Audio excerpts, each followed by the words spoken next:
Hai, Assalamualaikum warahmatullahi wabarakatuh. Kembali lagi bersama saya Venta Mayasari. Saya anggota Latsar CPNS Kabupaten Kerinci, Angkatan 3. Kali ini saya akan membahas mengenai isu-isu strategis kontemporer. Jika kita berbicara mengenai isu-isu strategis kontemporer, maka kita kembali mengingat hal yang terkecil, yaitu individu.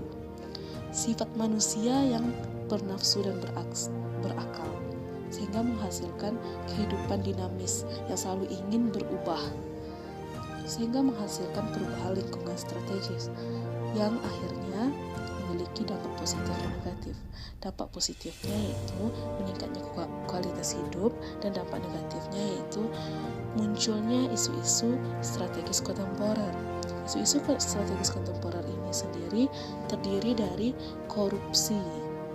Menurut Kamus Besar Bahasa Indonesia, korupsi dapat diartikan sebagai penyelewengan atau penyalahgunaan uang negara untuk kepentingan pribadi atau orang lain.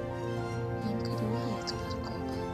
Narkoba adalah satu obat yang dapat berasal dari tanaman atau organ-tanaman, baik sintetis maupun semi-sintetis, yang dapat menyebabkan penurunan dan perubahan kesadaran, hilangnya rasa, mengurangi sampai menghilangkan rasa nyeri, dan menimbulkan ketergantungan.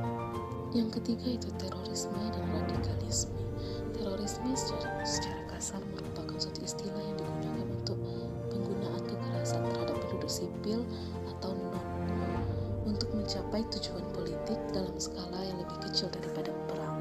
Sedangkan radikalisme adalah proses mengadopsi sebuah sistem kepercayaan ekstrim, termasuk kesediaan untuk menggunakan, mendukung, dan memanfaatkan metode untuk menuju perubahan sosial.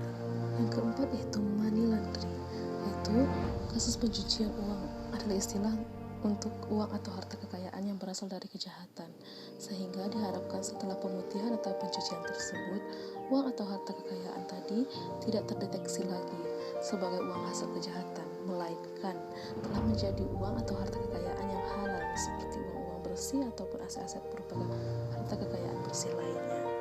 Yang kelima adalah proxy war, merupakan istilah yang merujuk pada konflik di antara dua negara di mana negara tersebut tidak serta-merta terlibat langsung dalam peperangan karena melibatkan proksi atau kaki tangan. Yang keenam yaitu kejahatan mass communication, seperti cybercrime atau kejahatan cyber.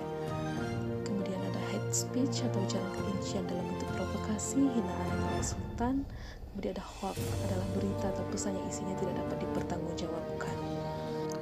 Isu kritikal ini dapat dihadapi dengan menggunakan modal insani yang terdiri dari intelektual, emosional, sosial, ketabahan, etika, moral, dan kesehatan yang harus dimiliki oleh para calon ASN. Isu kritikal terbagi menjadi tiga, yaitu isu saat ini, yaitu isu yang harus mendapat perhatian publik secara luas dan penanganan sesegera mungkin. Yang kedua, isu yang berkembang, yaitu isu yang perlahan-perlahan menyebar. Yang ketiga itu isu potensial, yaitu nampak di ruang publik tetapi dapat terindikasi.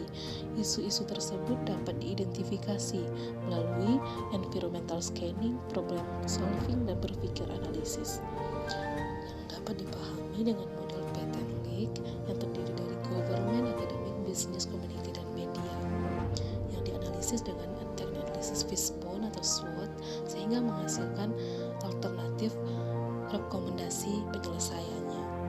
Itulah sedikit paparan dari saya mengenai pembelajaran analisis isu kontemporer.